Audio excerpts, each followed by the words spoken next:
after an awful day in Boston. A bombing at the finish line of the Boston Marathon. There are mass casualties, including children. Any responsible individuals will feel the full weight of justice. The latest on what happened and where the investigation stands tonight, including the search for a suspect, as our special report gets underway. Okay, of course I had to weigh in on this. What kind of crappy amateur hour second-rate bombings are these? Really? I mean, the thing where now everyone's left pondering is, who is America going to blame for this one? Who are you going to blame for this one, America? Okay, so what I've got on this screen right now, just to show you, we know a little something about bombings over here. It's just like a period of time. I'm a child of the 70s, obviously, so I'm just going to show you a few bombings from the 70s when I was coming up. When I was coming up, I didn't really know anything at all, but as you can see, 8th of March 1973, provisional IRA, 27th of December, provisional IRA, left 2 packages, 17th of June 1974, a bomb at the Houses of Parliament, okay? Only injured 11 people. We're talking 1974. Okay, 1975, 7 people injured when a bomb exploded in Oxford Street outside the southeast corner of Selfridges store. I think I just about remember that one as a kid. And then we've got a succession of other bombings going on throughout the 70s. Now, I was a bit young, okay, but, you know, I was acclimatized to the facts that bombs went off in my city. Okay, now if we look at 1980 to 1989, this is kind of like where I came into my consciousness, as it were. I'm trying to understand what was going on, the political dimensions, what was going on. And I remember, I sat down around the telly, saw this with my dad, 26th of October 1981, a bomb planted by the IRA in the Wimpy. No, not that one. What am I talking about? Yeah, 20th of July 1982. 2 bombs, right, in Hyde Park. Okay. Now, most British people will remember this one if you're, well, if you're in your late 30s, 40s. Remember the 2 bombs in Hyde Park and Regent's Park that killed 11 members of the Household Cavalry and the Green Jackets, and 7 horses were also killed. Now we remember that because we remember the strewn, decimated bodies of horses that littered the mall, okay, and around the bandstands. Yeah, you remember that one? Okay, so, you know, that was a big bomb, okay? It killed 11 members of the Household Cavalry, all of those horses. Do you remember that? Okay, now in 1990, you know, there were numerous bomb attacks by the IRA again, and they seem to fall into 2 types of categories. There's the category where they cause a large amount of devastation and damage, financial damage. Remember, this was the IRA, so they saw themselves in a war with America. So on the 20th of July 1990, the London Stock Exchange was a legitimate target because it was obviously the financial machine for who they felt was an oppressive conservative regime at the time, and it was. So they just detonated a large bomb at the London Stock Exchange. 7th of February 1991, I remember this. I think John Major was in power at the time. Do you remember the mortar attack on 10 Downing Street, where they converted a van, took the roof off the top of the van, they had mortars inside, so they drove the van around to the nearest place to number 10, and then set off the mortars. I believe the mortars landed in the back garden of number 10, or near the back garden of number 10. I think John Major was giving a live broadcast at the time when the bombs went off. You saw the door of number 10 shake, and then the IRA set fire to the van and escaped. Okay, you know, this was like major. This was major stuff going on. This was like almost like a form of civil war. And then in 1992, the Baltic Exchange bombing, that was huge. Okay, that created a mushroom cloud. A large bomb exploded outside 30 St. Mary Axe in the city. The bomb was contained in a large white truck and consisted of fertilizer, of a fertilizer device wrapped it with a detonator made from Semtex. Now, this is when, remember when the IRA started using Semtex? And we started hearing the word Semtex. Okay, hundreds of thousands of, what am I doing? Thousands of pounds, 200 million or more damage. Okay, these are bombs. Okay, on the 11th of April 1992, I was walking my girlfriend home. At the time, I was going out with this Dutch girl, and we were, you know, it was late at night. There were no cars on the road. We were walking up this really quiet road. We heard an explosion, and it came from miles away. But it was so powerful, we felt it through the road. We felt it through the concrete. Right? That was that massive bomb at Staples Corner. Okay, I think, where was I? I was just taking, I think she lived in Hampstead at the time. Yeah, my Dutch girlfriend lived in Hampstead. Okay, it's nothing wrong with that. All right. So I was giving her a lift home. Not giving her a lift home. I was walking home. I was broke back then. Yeah, I was walking home, and we felt that bomb. I was like, wow, what's that? I don't know, you know. But it was, you know, I couldn't stay out of the house and those things. So I had to drop her off, go home, and then find out about the bombings. Okay. 16th of November 1992, the IRA planted a bomb at Canary Wharf in the Docklands. Right, but that was deactivated. I remember hearing about that. Okay. Oh, then we got the one in John Lewis and Oxford Street. Oh my gosh.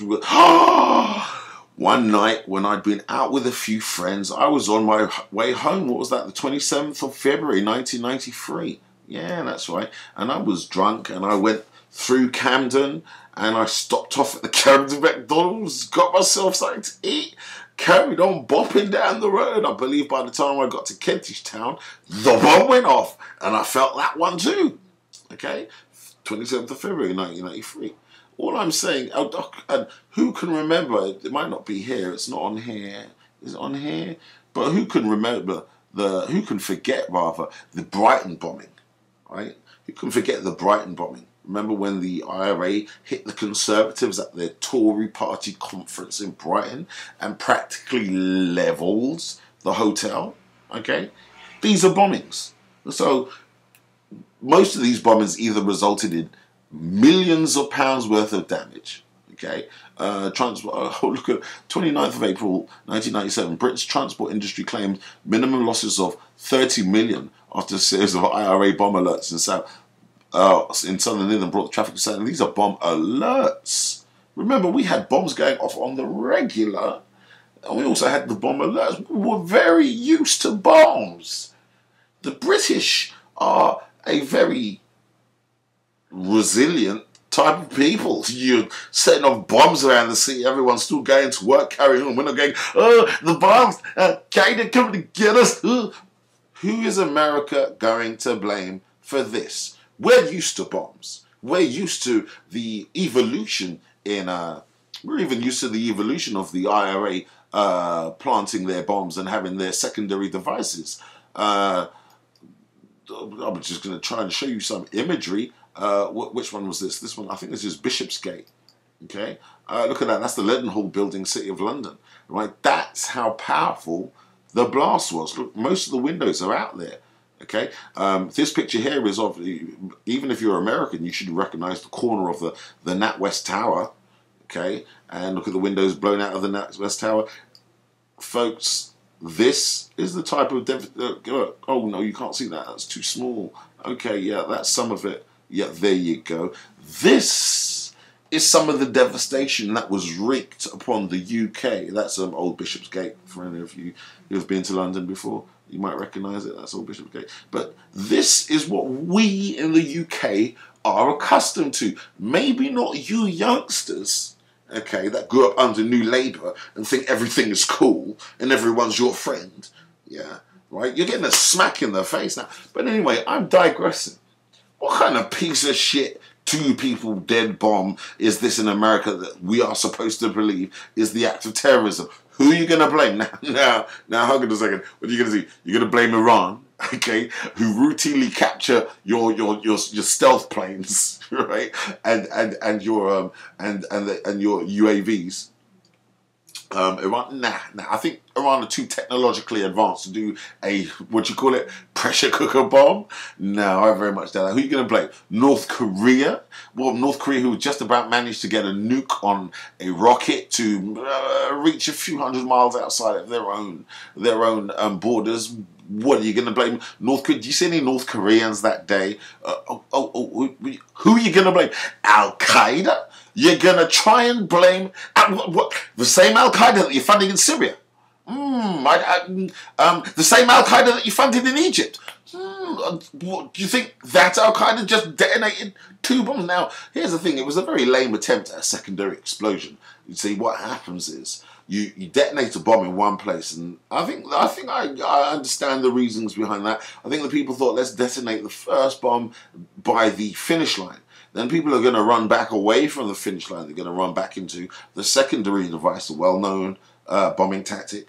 But I think both of these bombs were too lame to kill anyone. Give me a break. And everyone's rushing around giving minutes of silence. And what are you talking about?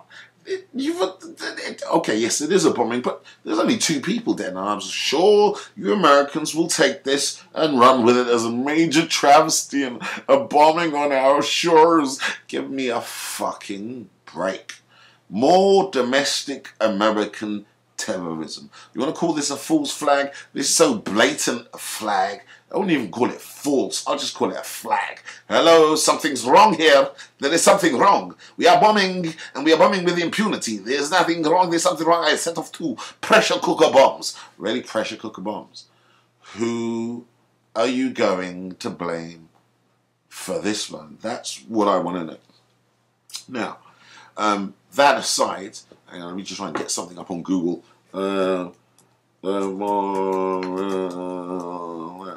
Yeah, ding dong, the wicked witch is dead. Margaret Thatcher. See, I'm doing this real roughneck. Or Margaret Thatcher, right, has died, and ding dong, the fucking wicked witch is dead. Now, the only reason I'm going to even go on to even mention this agent of Satan is the fact that I've just actually come off watching Sky News. Sky News have just conducted an interview with, was it F.W. de Klerk? For those of you who don't know, F.W. de Klerk was the South African leader that, I suppose, managed to transition from apartheid into a newer form of South African government. I can't remember what they called it at the time. His predecessor was Pik Botha. Pik Botha was the devil incarnate, responsible for the death of many South Africans and a very good close friend of Margaret Thatcher. Now, Pik Botha was the enemy, right? He was responsible for the Third Force, okay? And if you don't know what the Third Force in South African politics was, go and look it up. Okay, because it was an external, almost brutal terrorism within a terroristic establishment regime. Okay, madness, and Thatcher backed that all the way. Okay, F.W. de Klerk was someone she just had to talk to manage the transition. Remember, Margaret Thatcher's husband, Dennis Thatcher. Okay, he owned a construction company in South Africa. That means that he had extremely low-wage black employees working for him on a virtual slave labor basis. This is Margaret Thatcher's husband, and now who earned millions out of the oppression of South African apartheid. I mean, if you can employ people for pennies, I mean, it's seen a little bit of an improvement now, but not much. You want to think about how it was back in the day when racism was actually part of the law. This woman, back then I have to suffer on my TV an interview. Okay, because obviously they're trying to fight back. Now, what's going on here is they're trying to placate the soft-minded, slow-retarded Negro or black. Right? And I'll say black because, you know, the black is not a nation. That is just a color. And if you want to be black, yeah, you can be black if you want. And this is to placate blacks by trying to give Margaret Thatcher some sort of rose-tinted spectacle viewpoint of progression and what can we call it? Forward thinking in terms of moving South Africa to a newer form of government in which black people were allowed to vote. Give me a break. This woman was against it from the very beginning. If there are protests at her funeral, well done, madam and sir, who go down there to protest it, because this woman was the devil incarnate. Now, this is a time when you're going to see the coons come out. You're going to see coons come out, because this woman who would have seen you dead, okay, who would have seen a black man and woman dead, is now dead. And I wonder, and we also have Uncle Tom Coon Sambo Jigaboos coming out and saying, "Oh, I think it's absolutely disgusting." You, oh Lord, help me. These people, we've got to, as I keep saying, we've got to get rid of a certain segment of our people. Okay? For Jake brothers and sisters who know what I'm talking about, you know what I'm talking about. Two-thirds. Two-thirds are running too wild now. And they're openly showing support for this demon. Demon? Is there a D at the end of it? This demon, okay? This agent of Satan. Okay, and they're openly showing support for a person who would have seen them dead had they been had they been walking around during the time of her, what could we call it, reign. Very weird things going on. So now Margaret Thatcher is meant to be.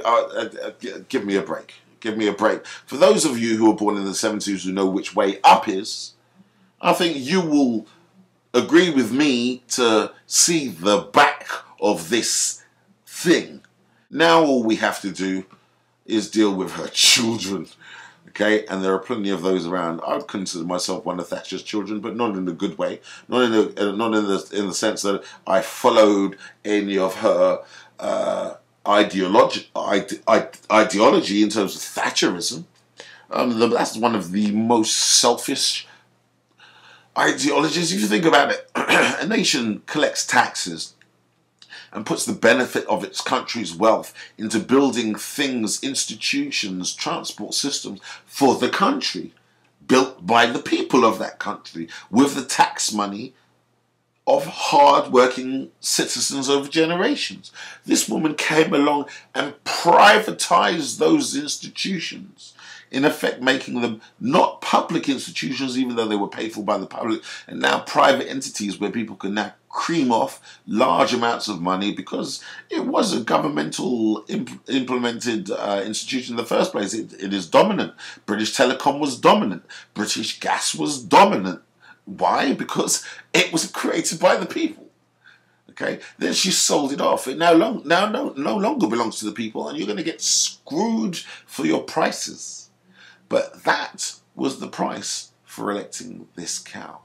Okay, I hope you can afford the after effects.